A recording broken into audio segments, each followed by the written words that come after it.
আৰু ইফালে আমাৰ চাউণ্ড ছেট কেতিয়া দিয়া হৈছে এইটো বিল্ডিঙৰ সাইডটো সেইটো চাউণ্ড ছেটটো দেখিছে সেইটো হৈছে পাকঘৰ আৰু এইটো ড্ৰয়িং ৰুমৰ আৰু পুৰা ডাউন স্লেপ দিয়া হৈছে ফ্ৰণ্টত পুৰা ডাউন স্লেপটো দিয়া হৈছে আৰু ইফালে এইটো সাইডত যে এনেকুৱা ডিজাইনটো আছিলে চাউণ্ড ছেটটো ইফালে এইটো ডিজাইন এইটো দেখিব পাৰিছে আৰু ইফালে চিৰি লেণ্ডিংটো ইফালে বাহিৰত ওলাই দিয়া হৈছিলে 2.5 ফুটমান তো দেখিছে আৰু এইটো পুৰা প্ৰিণ্টটো ইফালেও মানে সেম সাইজৰ সাউণ্ড ছেট দিয়া হৈছে আৰু ইফালেগত মানে ব্লক এটা লগাই দিব ফ্ৰণ্টত চোতালটোত পুৰাটো ব্লক এটা লাগিব আৰু ইফালে গেটটো আহি যাব এইবিলাক লাহে লাহে হ'ব এতিয়া প্ৰথমতে টাইলছটো লগাব লাগে আৰু পুটিনটো লগাব লাগে তাৰ পিছত এই তাত যে আছে এই মানুহকেইটা সোমাই যাব আজাদে মছলা বনাই আছ বনা ভালকৈ মিক্সিং কৰি ল'বি এইটো ধুনীয়াকৈ মিক্সিং কৰি পেলাই পানীটো কমাই দিবি হা পানীটো বেছি নিদিবি আৰু এইটো চেলেবৰ ওপৰত যে বক্সটো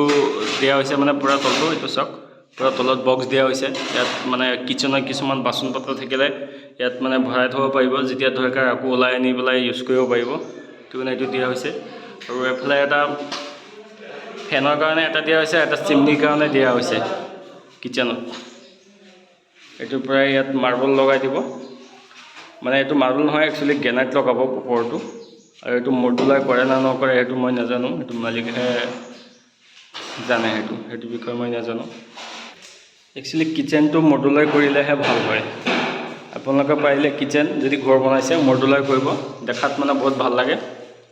আৰু ইফালে এটা বাথৰুমৰ দুৱাৰ দিয়া হৈছে মানে ইফালে বাথৰুমটো বনোৱা নাই সেইটো বনাব বাথৰুমৰ দুৱাৰটো দিয়া হৈছে মানে এতিয়া প্ৰয়োজনটো ৰাখি দিছে কাৰণ যেতিয়া ইফালে বাথৰুম বনাই দিয়া তাৰপিছত এইটো দৰকাৰ হ'বতো আৰু এই ষ্টোভকেইটাত টাইলছ লগোৱা হ'ব আৰু সেইটো যে দেখিছে ষ্টোভৰ লগত এইখিনি এৰিয়াটো এইফালৰ টাইলছ লগাই দিয়া হ'ব আৰু এই যিটো ফ্ৰণ্টৰ এৰিয়াটো আছিলে মই এইটোতো টাইলছ লগাই দিবলৈ কথা কৈছিলোঁ কিন্তু এইটো নলগাই এইটো আমি পলিচ মাৰি দিছোঁ চিমেণ্টেৰ যদি কিবা পেইণ্ট লগাই দিব কফি কালাৰ আৰু ইফালে পূৰা গ্ৰিল চিল লগাই দিয়া হৈছে আপোনালোকে কমেণ্ট কৰি ক'বচোন ঘৰটো বনাইছোঁ মই বহুত টাইমলৈ মৰিগাঁও অহাও নাই আৰু ভিডিঅ'টো দিয়া নাই মোৰ ভাইটি কাম কৰি আছিলে ইয়াত আৰু যদি ভিডিঅ'টো ভাল লাগে তে কমেণ্ট কৰি ক'ব আৰু যদি বেয়াও লাগে সেইটোও ক'ব ঘৰটো কেনেকুৱা বনাইছোঁ সেইটো কমেণ্ট কৰিবলৈ নাপাহৰিব তেতিয়া মানে আমাৰ যদি কিছুমান ভুল হয় কমেণ্ট কৰি পেলাই যদি আপোনালোকে কয় কিছুমান ভুল হ'লে আমি এইটো শুধৰাব বিচাৰোঁ বা কিছুমান কামৰ ডিজাইনবিলাক মালিকেই ট্ৰাই কৰে কিছুমান কামৰ ডিজাইন আমিও নিজে ট্ৰাই কৰোঁ কিছুমান মালিকে আমাৰ কথা মানে কিছুমান মালিকে নামানে নিজৰ যিটো ডিজাইন সেইটো দিয়ে সেইটো বনাওঁ আৰু কিছুমান মালিককতো আমাৰ যিটো ডিজাইন সেইবিলাক কওঁ কৰিবলৈ পচন্দ হ'লে কৰে নহ'লে নকৰে তেনেকুৱা আৰু